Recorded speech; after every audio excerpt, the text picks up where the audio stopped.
We've planted a whole bunch of edible native plants, but most of them will take years to produce fruit.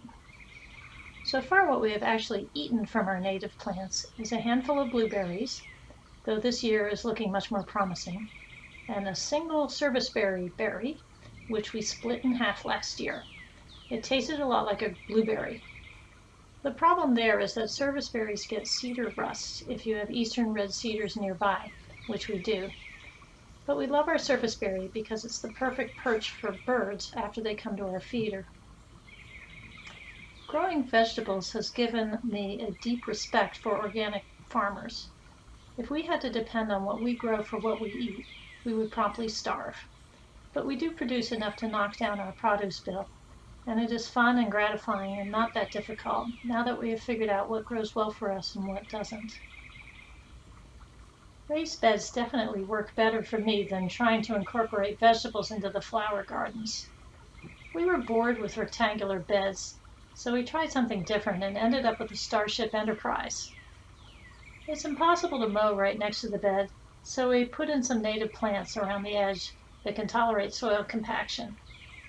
We had no luck growing anything in the cabbage family because of the caterpillars, even when we tried it under a row cover.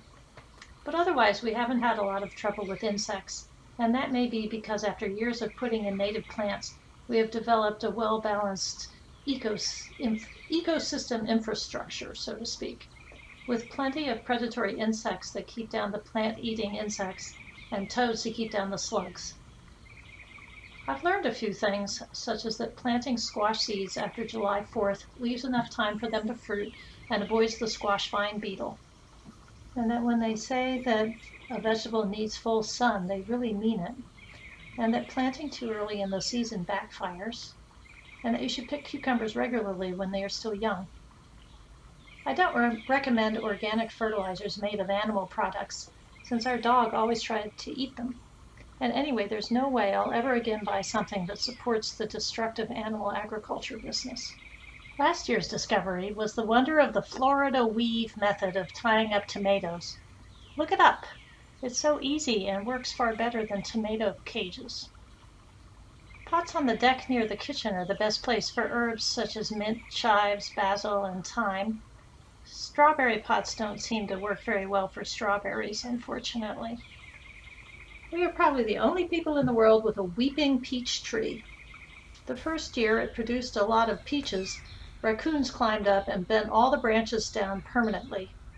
Last year we picked the fruit while still hard, to avoid the raccoons, and the fruits ripened nicely, but most of them had insect damage.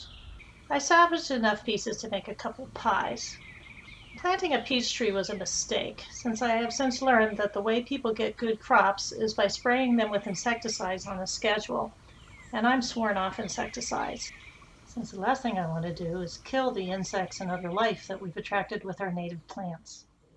I should have planted a cherry tree instead.